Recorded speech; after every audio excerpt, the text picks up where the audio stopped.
All right, so we are here back to preview the 2025 World Championships. They're actually going down tomorrow, and depending on when you're watching this, it might be going down already. Some events might have kicked off, but I'm here with Preet Majithia, and we're excited. We're going to be diving into the field events as, of course, so many people haven't shown enough love to the field event. So we're going to do the event some justice, shout out some of the main players, in the pole vault, long jump, triple jump, the multis, the high jump. We got some intriguing storylines, in my opinion. So yeah, let's dive in. I figure we can maybe start off with the pole vault, as I think with Mondo Duplantis being the, Olympic champion, the multiple time world champion, the multiple time world record holder, where he's on a run of potentially breaking his streak for a number of world records in a single year, if he does it here in Tokyo. Obviously, he's the clear favorite. But he does have maybe, a challenger, maybe not say challenger, I don't know if that's the best word, but someone, in the form of Corrales from Greece, who's put up a very, very good fight, probably the toughest competition Duplantis has, seen since, I don't know, his days at LSU in the NCAA. But yeah, what do you think, Pri, about like Mondo and then also kind of Corrales and maybe even the rest of the field that we have going into Tokyo? Yeah, I mean, I think first of all, thanks Anderson for having me on. Yes. Great to be here. But yeah, with Mondo, I think he's on a 43 competition winning streak. So like look, the likelihood of him getting beaten is low, to put it mildly. But at the same time, he only won on count back a couple of weeks ago at the Diamond League final. And the thing is, the conditions in Tokyo, there's a possibility of rain, and I think this probably goes across all the jumps that we're going to be talking about. Is that we saw a few events last year in Paris that were a little bit messed up. I mean, the shot put being one of them, that were a little bit messed up by the conditions when it rained and stuff. And that the kind of weather can have a big impact. And obviously there, you know, Zurich was where the conditions were a little bit funky. It was a weird, runway in the middle of the city, and that's where Mondo didn't get over anything above 6 meters. And I think that's the thing. If the conditions come into play, it levels the playing field a bit. So I think that's probably the only chance where I see someone beating Mondo. But Manolo Corrales is someone who's been improving so much. And then, yes, you've got the likes of Curtis Marshall, who's probably the most consistent behind them this year. And then we kind of have to see Sam Kendricks, see what he can do. Maybe he's probably the favorite for a bronze, but there's a bunch of people. I think the bronze is quite wide open. I don't know what you think about the bronze medal there. Yeah, same thing. I think similar, like you said, Marshall, he's been relatively consistent. He's been holding down, putting down some great performances. Sam Kendricks, the thing with Kendricks is he actually, you can even argue he's more experienced than Mondo by simple fact that he's, of course, older. And you can never count him out because of the amount of medals that he's racked up through his career. But obviously, he hasn't been in that, high quality form that we've known him to be in, in previous years when he's been on the podium. Um, and then, yeah, you have the medalists from Budapest, right? You have Ernest Obiena from Philippines. He got a silver in Budapest. You have, I mean, Renaud Lavillenie has made kind of, I don't want to say a comeback, but like he's surprisingly had a really good 2025 season, for all things considered. So I agree. I think it's pretty wide open when we're talking about the bronze medal. It would be a kind of shock, in my opinion, similar if Mondo didn't win the gold medal. But then also I find it would be probably a shock if Corrales didn't win that silver medal. But I think, as you noted with like the weather, it'll be interesting the dynamics on, can Corrales like have the meat of his life and if Mondo doesn't have performance expectations, do we see a true kind of head to head, not only on countback, but are we looking at something where Corrales is really kind of pushing Mondo to, it's some sort of really competitive competition. But yeah, I think the pole vault on the men's side is very, very intriguing. So I do agree. I wonder if on the women's side, we've had a couple different developments here where, I think Nina Kennedy is no longer going to be competing here. So, Katie Moon is now potentially coming in as, the favorite, being the, Olympic champion, being the world champion, sharing that title previously. Oh, I'm sorry. Katie Moon lost the Olympic title this past year in Paris. But what do you kind of make of the women's pole vault as we look on that end?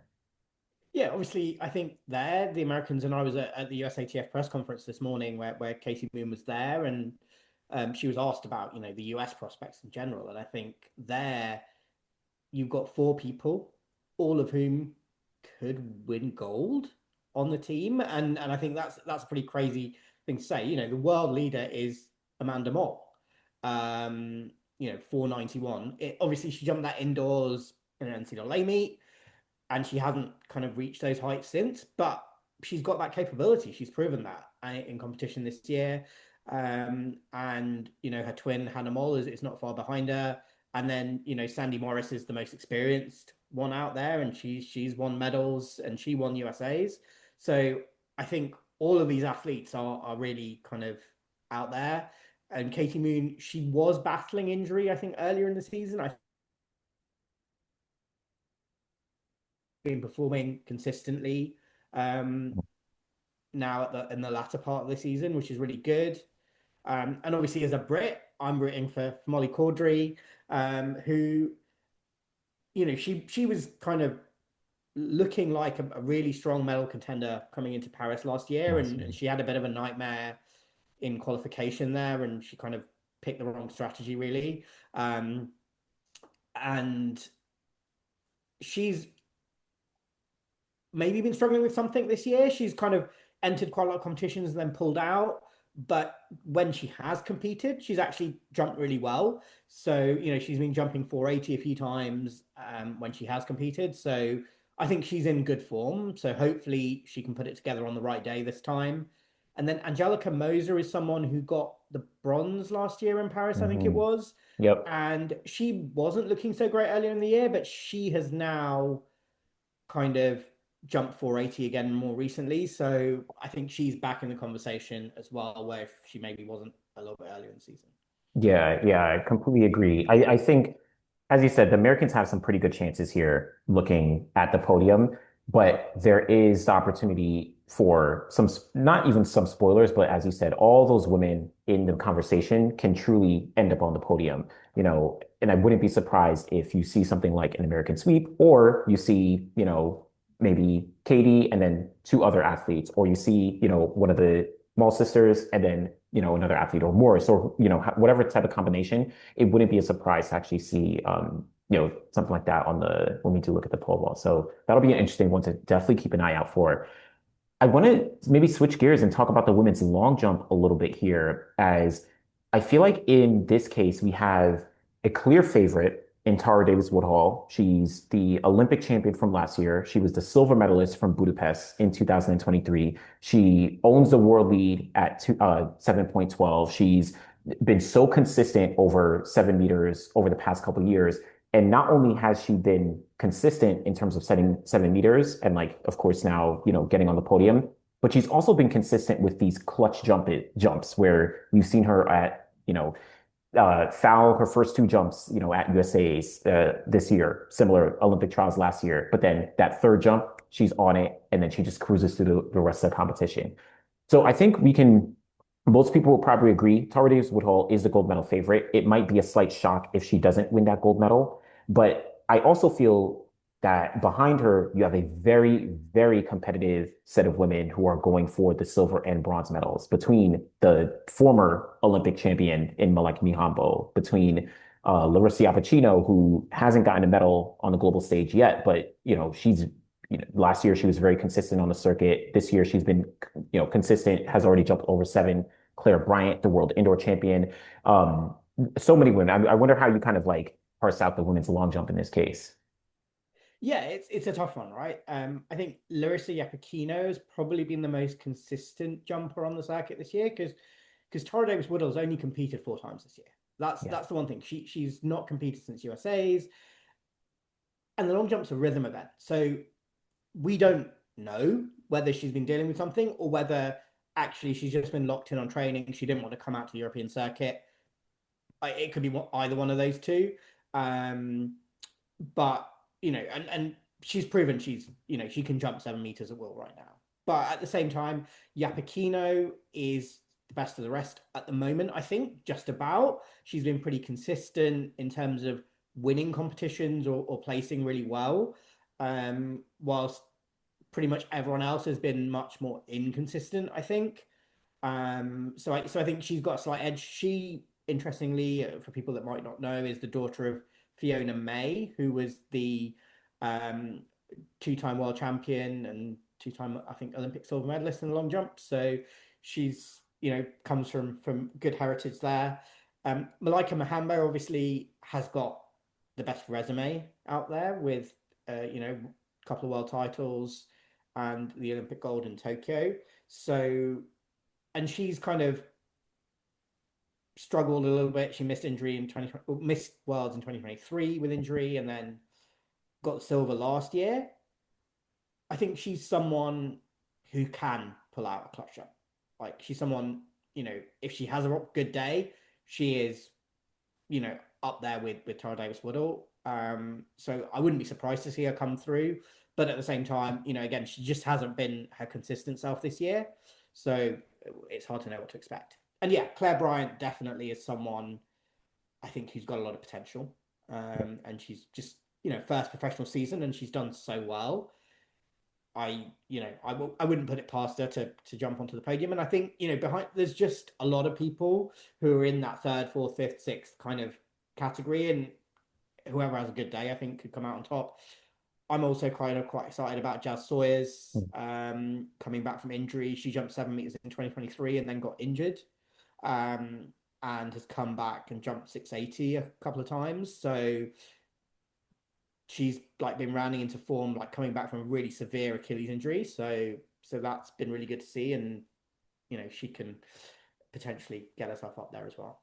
Yeah, yeah. Huge shout out to Jazz Sawyers, like coming back from the injuries. Even like I know she spent some time training in Florida. She moved back to the UK. So yeah, huge shout outs to her. And even Hillary Katcha, who jumped 7 meters this year. Now she did this a little bit like significantly earlier in the year and maybe hasn't, maintained that level of consistency throughout the season. But it just speaks to the point that we can see a couple women actually fight for spots on that podium when talking about the long jump. Again, especially behind Tara Davis-Woodhall. And like you said, Larissa Apicino, I think might be the most consistent overall through the season. Um, with that, the men's long jump. Now, I don't know how you feel. I'm generally a little confused when it comes to men's long jump. Now, I think on the surface, you have Miltiades Tentoglou from Greece. He's the two-time Olympic champion. He's the well, one-time world champion 2023 because in 2022 he actually got the silver medal. But he's a defending champion across the board. He has the world lead at 8.46 meters. And you can argue he's been the most consistent this year, but I would also argue that 2025 has been his least consistent season in the past couple of years, where we've seen. I was actually looking up this stat after I think it was the Zurich Diamond League, the Diamond League final, where there's been a different Diamond League winner at every single meet in the men's long jump this year. Between Tentoglou, between Adap, you have Simon Ehammer, you have so many different guys who have actually gotten Diamond League wins. Add in Mattia Furlani, the world indoor champion. Add in guys like Kerry McLeod from Jamaica. I mean, I feel like Tentoglou is maybe the favorite, but I don't feel like he's been as strong this year as previous years, where it's like a foregone conclusion that he's probably going to get the gold. I don't know. I don't know how you kind of see it. Yeah, I mean, I think with Tentoglou, you're right. He has a world lead at 8.46, but he finished last in the Diamond League final a couple of weeks ago. Andreas Trajkovski of Jumpers World, he kind of said on a podcast recently with the Podium podcast, he said that he may have been dealing with a bit of an Achilles niggle. So he's obviously still jumping, but that might be why he hasn't been as consistent recently. So yeah, I suppose we don't necessarily know what to expect from him then if he is dealing with that.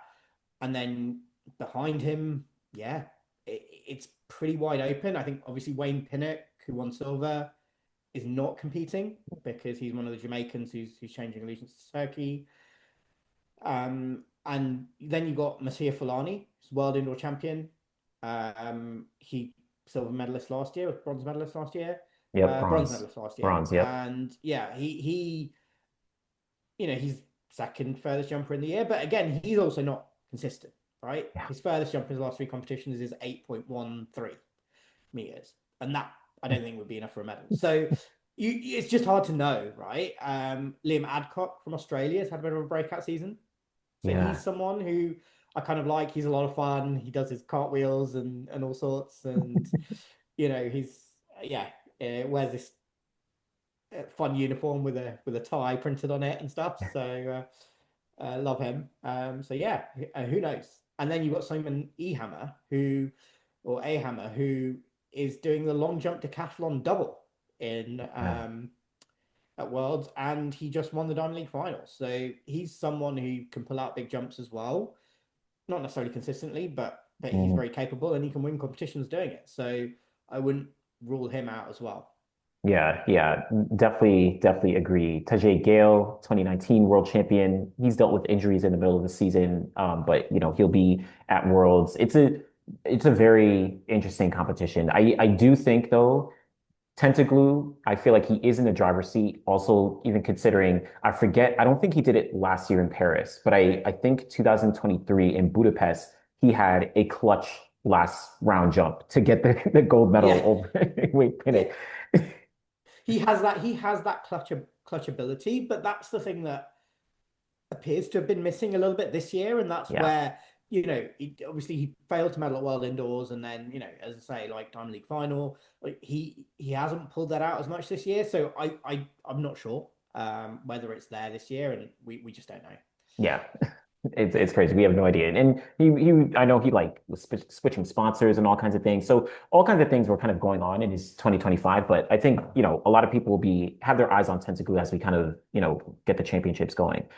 Now, keeping it in the at least horizontals, like in that triple jump on the men's side, this has also been pretty interesting because so last year at the Paris Olympic Games, we saw Jordan Diaz-Fortune, we saw Pedro Pichardo, and we saw Andy Diaz-Hernandez go 1, 2, 3, in the triple jump.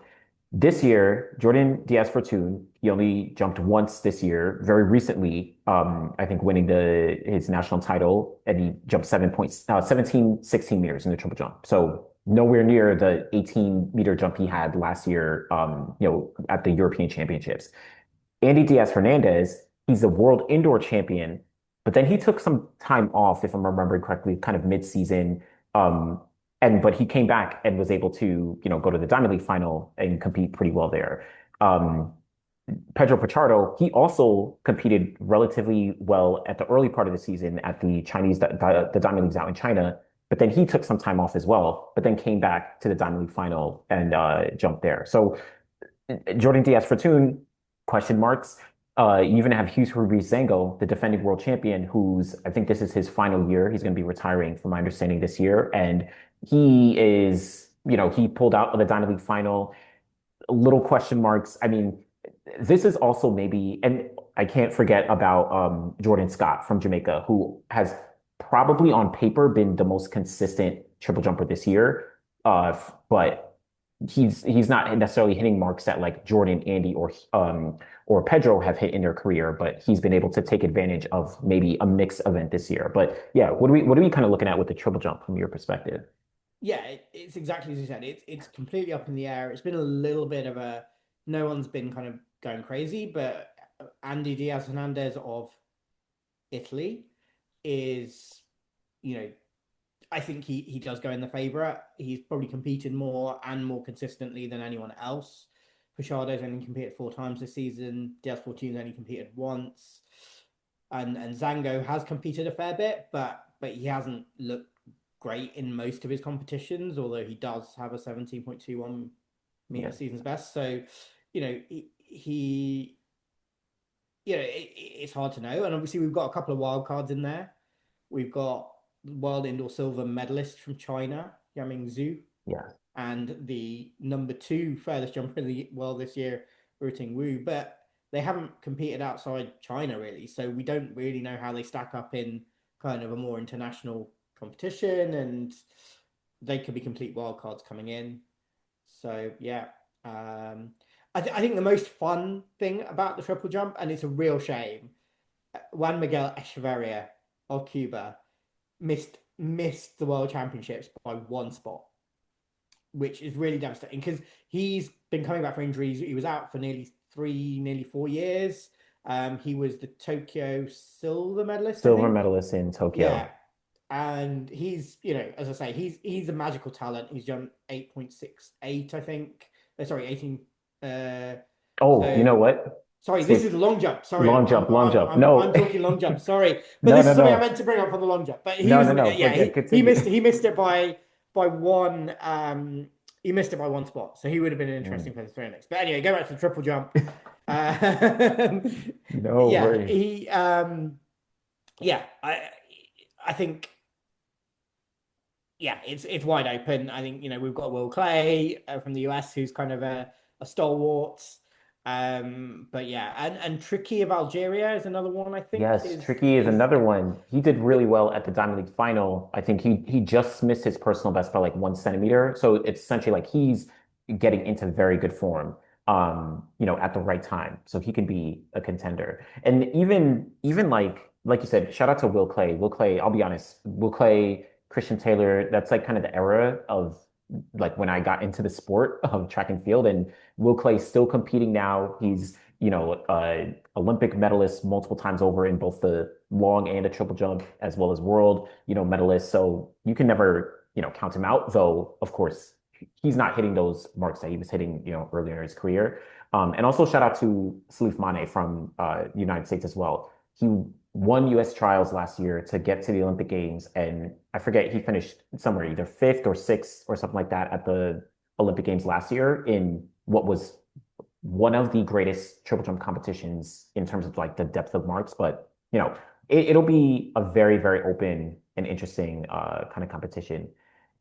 Bouncing off that, the women's triple jump, this will also be pretty interesting. I think in my opinion, there's maybe a little more clarity on like the core contenders where you have, Lianis Perez Hernandez from Cuba. She's been, I think, for all intents and purposes, has been the most consistent triple jumper this year. The world indoor champion. She's been, obviously she won the Diamond League final recently. She's been winning a lot of Diamond Leagues.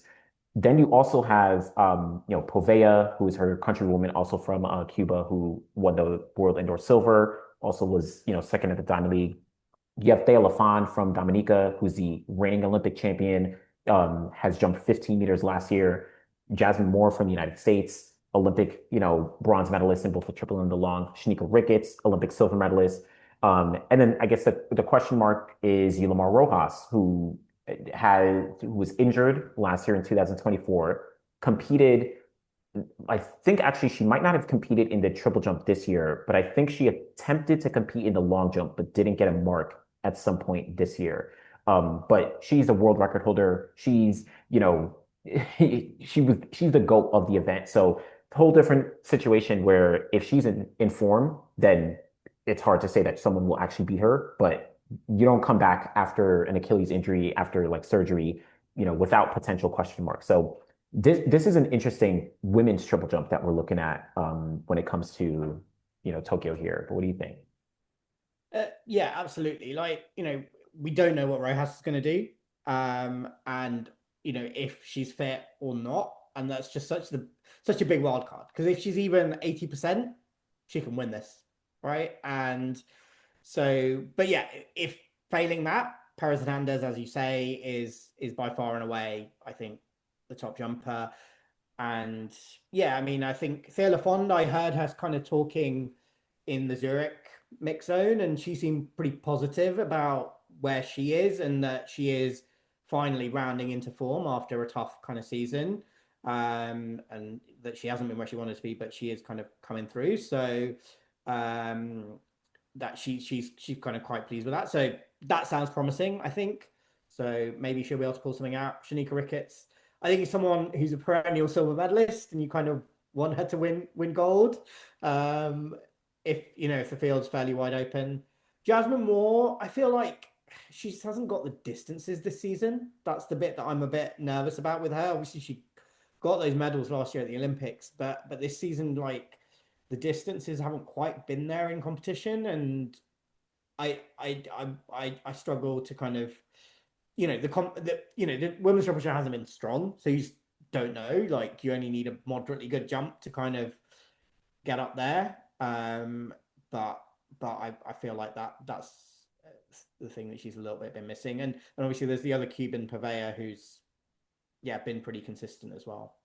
Yeah, yeah, definitely. I think it's a little, even to the point of it's someone like Jasmine Moore, who, I'm of course rooting for it, but yeah, maybe hasn't hit those distances, especially relative to what she did last year, going into the Olympics. But I do think what's interesting is she's focusing on the triple jump here, and this is the first time she'll be only focusing on the triple jump and not also doing the long jump since the 2021 Olympic Games. Now, she was significantly younger there.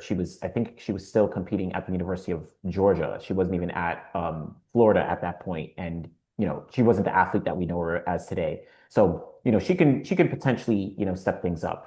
And one other woman I do want to mention is Velasco from Cuba, who she jumped 14.7 this year. She's jumped 14.6 a couple times. And I bring her up because Cuba could potentially, they have an opportunity to sweep this women's podium if all things kind of come together between Lianis Perez Hernandez, you have Damas Povea, and you have Desivali Velasco. And Wasn't she? I thought mm, there was a story where she basically because she tried to change nationality, they have not selected ah, her. that could So be a good point. so I think let me just double check the That entry could be a list, but good I think point. she is not on the entry list for that reason. That is a good point. That is a good point. And now that now you're bringing it up because, or you're reminding me because she was out for a couple years. She competed at the Tokyo Olympic Games in 2021. I don't think she competed in Eugene 2022, but she has taken time off and started to come back this year. So that's a good point in terms of like the transfer of allegiance. So interesting, interesting. Um, and yeah, while you look that up, I think one thing that's interesting on the triple jump as a whole is that you have Cuba kind of dominating the triple jump, where you have, Povea, Lidamas Povea, you have Leandros Perez Hernandez, but then you also, on the men's side, have Andy Diaz Hernandez, you have Jordan Diaz Fortune, you have Pedro Pichardo, who those three on the men's side don't represent Cuba, but they all represent, other nations because they've transferred from Cuba. So there's kind of a Cuban dominance going on either directly or indirectly across the board in the triple jump somehow. Yeah, and that's very true. The Cubans are all over the horizontal jumps. But yes, confirmed that Velasco has not been selected by Cuba. She's not on the entry list. Interesting. Okay, so then I was completely off. She was doing so well on the Diamond League circuit, so I Yeah, was like, exactly. I think, yeah, I think they swept the Diamond League final, didn't they? So, yeah, yeah, yeah, yeah. Okay, so let's shift over to the women's high jump as we've seen some interesting. I mean, we saw like an all-time competition most recently in Zurich, but you have Yaroslav Mohuchik, who is the Olympic champion from Paris last year, of course, the world record holder, as well. But she maybe hasn't had the greatest of seasons, especially when you compare it to what she did last year. Australia's, Ola Slagers, she's probably not probably, she's definitely been the best woman in 2025, where she's been almost undefeated this year. She led this, was it four women over 2 meters in Zurich at the Diamond League final. And she jumped 2.04 meters, um, which was a massive, massive performance. It kind of, in my opinion, just like backs up everything that she's been doing over the past couple of years. We've known her as a very, very strong contender. We've known her as one of the best in the world. And I think she's just consistently been building on that, where now it seems like she has the potential to actually get this gold medal, over Mahuchik, who I don't think is going to go out without a fight. But, and of course, there's so many women, but what are the dynamics that you're seeing in the women's high jump? yeah, absolutely. Ola Sagas has been by far and away the most consistent, and was quite fun with that. What the most interesting thing that I saw was she started emulating Mahuchic's tactic of getting in a sleeping bag in between jumps. She obviously also famously has the book that she writes in, and actually in Zurich she showed us what was inside the book, which is pretty cool. And she explained like how she rates each element of her jump and whether she rates it out of 10, and whether it's normally it's like somewhere between 6, 7, 8. And then she was like, my 204 jump was genuinely a 10, like in terms of each phase of the jump and each part of it, the run up, the speed, the position in the air, like all of the different bits of the jump. So there's a video up on Citius Mag YouTube where she shows what's going on there, which is pretty cool to see. Mahuchik, I think, yeah, she's just so talented, and she can pull it out of the bag, no doubt. And 202 is still further than anyone else by some distance. But the thing that I find interesting is she's not clearing 2 meters as consistently as she was last year. Like she's had a lot of competitions where she's not cleared 2 meters. And whilst last year, I think pretty much every competition, it was a dead cert that she was going to clear 2 meters. It wasn't, there wasn't any doubt about it. And as we saw in Zurich, like there's a lot of women clearing 2 meters now. There's Morgan Lake just cleared 2 meters for the first time. Christina Honsel, Germany, Yulia Levchenko of Ukraine, who is a really exciting junior and hasn't kind of, has been sort of struggling a little bit the last couple of years, but she's back as well, jumping over 2 meters, which is good to see. So yeah, there's a bunch of people jumping over 2 meters, and then there's other people in the mix, right? Elena Patterson has medaled at the last 3 championships. Mhm. She hasn't been jumping consistently this year, but again, she can pull it out. And Angelina Topic is the other Yes. person I want to mention, who I think she's got the most upside long term, I think, of anyone. Um, she's so young and she's been threatening 2 meters for a while now. And it was heartbreaking last year at the Last Olympics where year. she, Yeah. in qualification, she broke her foot. She qualified, but she broke her foot doing it. And then obviously, I think she even tried to compete in the final, but obviously she Yeah. wasn't able to really perform. Um, but yes, she is someone who I think has a huge amount of talent, and I think she's been competing more sparingly this season, so maybe she's been holding herself back a little bit um, for Worlds this time out. Yeah, yeah. That'll be very interesting to see how it plays out. And I mean, it's still to me kind of mind-boggling that Mahuchik has jumped to 210 in the high jump. Like it's so far because to say that Ola Slagers is like, all right, 204 was, a perfect jump. Like she hit everything on the mark. And it's like in a world, I don't see her doing this I would love to be wrong, but I don't see her doing this in Tokyo. If Mahuchik was to, reach her world record, it's like, what would, Olasagos have to do? Like what type of, perfect jump would she have to reach to be able to get there? But yeah, just wild. But I think Olasagos, she's in the driver's seat now, but I do think it's going to be very, very competitive on the women's high jump side. And then the men's high jump, I don't know. I don't know how you feel. I think the season has been wild on the men's high jump side, It's and been bananas. I don't know what to call it. It's like is it like it hasn't been the best, I will say, to put it not at all. mildly, but it's been interesting to kind of watch from the sidelines and kind of almost go, I don't really understand what's happening here. But yes. I mean, like, so Hamish Kerr, he's the Olympic champion from last year. He, famously had the jump off with Shelby McEwen, the silver medalist from last year in Paris. So he won the Diamond League most recently, but like, it's not his 2025 has not been like his 2024 in any capacity. Then you have Sang-Yak Woo from South Korea. He was a world indoor champion, previously, but then his season also maybe not as consistent. Shelby McEwen, as I noted, he has, I don't know, he didn't even win USA's, but Barshim, he's been dealing with injuries, and I'm not sure if he did say, I might have seen earlier reports that potentially this might be his last season, but not exactly sure. But he's arguably, I would say you can argue he's the most successful high jumper in history. Maybe not ahead of, the world record holder, but, just the consistency that he's displayed medaling at three Olympic Games. Um, I don't know. This high jump is interesting, and we just have not even seen great marks to kind of like make up for the fact that there's no clear favorite. But I don't know. What do you kind of make of the event right now? Yeah, exactly. It's completely like pretty much everyone's been completely inconsistent. There's been like Doroshuk, the Ukrainian, Wu, Hamish Kerr. They've had good competitions occasionally, like 234, 233, and they've had some pretty dire competitions.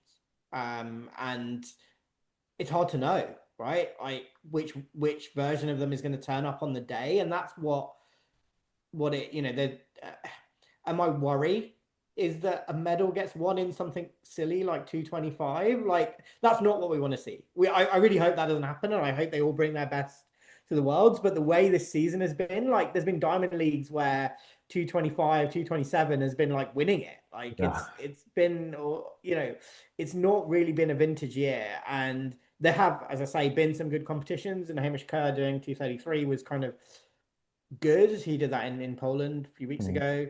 But yeah, Dorishchuk did his 234 back in indoors, so to win Euro indoors, right? And Wu crazy. did his in Monaco in July. But as I say, no one's really kind of gone up from there. And yeah, it's hard to know like what anyone's gonna do. Yeah, I mean, maybe if we do see a 225 or 227 or something, that's like, Donald Thomas, the evergreen world champion from literally over, I don't know, like decades ago from 2007. Maybe he slips in for another medal. Like, Yeah, I mean he's on for like he's not, he's not that far. Like he's in on for like a top 10 finish or something based on season's best. It's listen, crazy. listen. Uh It's crazy. It's crazy. So I don't know. We'll see how that does play out. But yeah, high jump, very, very interesting. Very interesting. Um, so as we kind of finish up, we touched upon the jumps. We want to slide into the multis. Now, this is where we got some interesting storylines. I mean, we can kick things off on the women's multi side, where that, so last year, Nafi Tiam might have become, I don't know, let me not say she is already one of the greatest, multi-eventers in history, and she just added to that legacy with her, Olympic gold last year. Now, in 2025, she of course hasn't been the best, version of herself in a sense, but you have, your Anna Halls, who's maybe, I think a few people do have her as potentially the gold medal favorite, but I know she hasn't competed. She pulled out a few meets, second half of the year. But what do you kind of make of the multis? yeah, I mean that's the thing, right? Anna Hall this season has been so impressive. I was there in Gotsis when she Hmm. had that mind-boggling performance. But I think what's even more impressive is what she did at USA's, where she wasn't actually trying, Mm. and she scored nearly 6,900 points, which would have won the Olympics last year with that score. So, and she wasn't trying. That's what's so impressive about her, is that even on not like a full day, she's able to score that high, and she's PB'd in so many of her events this year, which is crazy to note. The only vulnerability I see for Anna Hall is the long jump, because she's still really tentative in the long jump because that's where she got injured last year, and that scrap, really affected her chance at the Olympics. So that's the only place where I think she's really vulnerable. But obviously, it's the multis; anything can happen. You hit a hurdle, it's all over. Throw or something. That like there's so many things, but Anna Hall does look really strong, and yeah, that the fact that she pulled out a couple of events is a little bit of a worry, just post USA's. But then again, I think they may also have just been being cautious as Yeah, well. So it's hard to know. Nafi Tiam, we have no idea, and this is the thing. Nafi Tiam, we know she is like after Jackie Joyner Kersee, yeah. three-time Olympic champion. It's just insanity how good she is. and she's able to pull it out on the big stage every time, right? So I and last year she came. We were in a similar position last year going into European Championships where we had no idea, right? She doesn't compete like that much Mhm. outside of a couple of heptathlons a year. She doesn't do huge numbers of individual events. Now we did get to see her in Brussels, competing in the high jump and stuff, but she went out before anyone else even entered the competition, which is a bit of a shame. But obviously that's just kind of the way it goes with these things. But so it's hard to know. Like she hasn't been setting the world on fire with the sort of individual events she's done. She's done a couple of competitions, but I don't think that matters because she's in the multis, right? She's like if she puts it together and she's healthy, I think she's going to be there. And I think it's similar story with Katrina Johnson Thompson. We haven't seen her do a heptathlon this year. She's done a lot. She's done a few more individual competitions and nothing like really amazing. But again, like when it comes to bringing it in a multi-event competition, like this is similar to how KJT came into Worlds in 2023 and she walked away with a gold medal. So it it's hard to know. We don't know with those two. And they could be on the podium, they could be winning gold, or they could be off the podium completely, and it could go. Anna Hall, I think, is the only person I think we know where she is. But yeah, I don't know what you think about those two. Yeah, I think when we look at Anna Hall, it would be a perfect cap to her season to get, her first, world championship gold medal. And that would actually I think it would complete a set for her, right? She has a bronze, she has a silver, and then she would have a gold at the world championships now. Like that would be a perfect cap to what would be, one of the greatest seasons for a heptathlete. Obviously, Jackie has multiple of the greatest seasons ever. So not saying that it's like the greatest, but Anna would definitely be a cap there. I think it's almost like Nafi right now, as you say, like question marks, but I almost want to say like there'd be icing on the cake. This would be icing on the cake to what's already been an amazing career if she is able to jump back on the podium, which I think if she's informed, she almost certainly will, to just like remain competitive. It's really, as you said, mind-boggling, literally like how she's able to like 3 Olympic cycles in the heptathlon is insane. It's like actually otherworldly. Like, And the craziest thing about that is she set her personal best in the 800 meters to win that Olympic gold last year. it's Like, crazy. she's never been a great 800-meter runner, and she then PR'd by like 3 seconds in that Olympic run. Like, it's just, so she's shown the capability to kind of do that kind of stuff in um, this late in her career, which is very, very impressive for a athlete of her caliber. Yeah. But this is the thing: if Anna Hall scores 7,000 points, Uh, it probably puts it out of reach of both of them. To be honest, I just kind of it will take Anna Hall not being 100% for them to kind of because I think 7,000 points at this stage for either of KJT or Nafi is going to be tough. yeah. But then the other contenders, I think Saga Vaninen is a big one to look out for, in my view. She won world and European indoors. Um, and she's due a massive, massive personal best in the heptathlon. I mean, I think her PB is like 6,500 or something still, but she won world and European indoors easily, like absolutely. And she's moved to train under Erky Null because before she was basically a shot putter who then did other events, and she's now still able to throw the shot for 15 meters, but she's improved hugely in all her other events.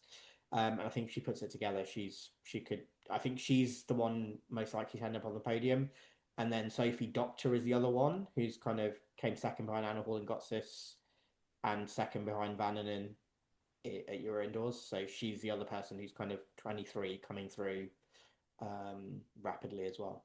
All right, nice. Well, bouncing off that, what are we looking at when it comes to the men's decathlon? Because I think we have some strong top contenders, but would you kind of like parse out when we look at the decathlon going to Tokyo here? So the first thing to note is Marcus Ruth, Olympic champion, has unfortunately pulled out with injury. So That's unfortunate. Kevin Mayer, world record holder, is also not going to be there. He's been struggling with injury for a number of years. And but then we've got Sander Schottheim, and he's probably the most consistent person this year. Again, world and European indoor champion, set a European record in that heptathlon, which is very impressive. And he crossed the 8,900 point barrier in Gutsis to take that win there, which was very, very impressive again, beating the mark that Marcus Reith set at the Olympics for the in terms of the Norwegian record. So he's kind of had a really, really amazing season. He's kind of on a bit of a revenge tour after no heighting at the in the pole vault last year at the Olympics. But I think the person who could really threaten him, I think, is Leo Neugebauer, who scored nearly 9,000 points, right, at NCAA's last year. The only issue for Leo is that he hasn't been as consistent. Like that massive score that he had was based off like the discus and the crazy 57-meter discus combined with a really good pole vault. And he hasn't been able to put all of that together in a single competition, which is where he was a few meters off in the discus, he was a couple of heights off in the pole vault, and that's what pushed him down from, silver, gold to silver in the Olympics last year. So he needs to kind of put all of that together really.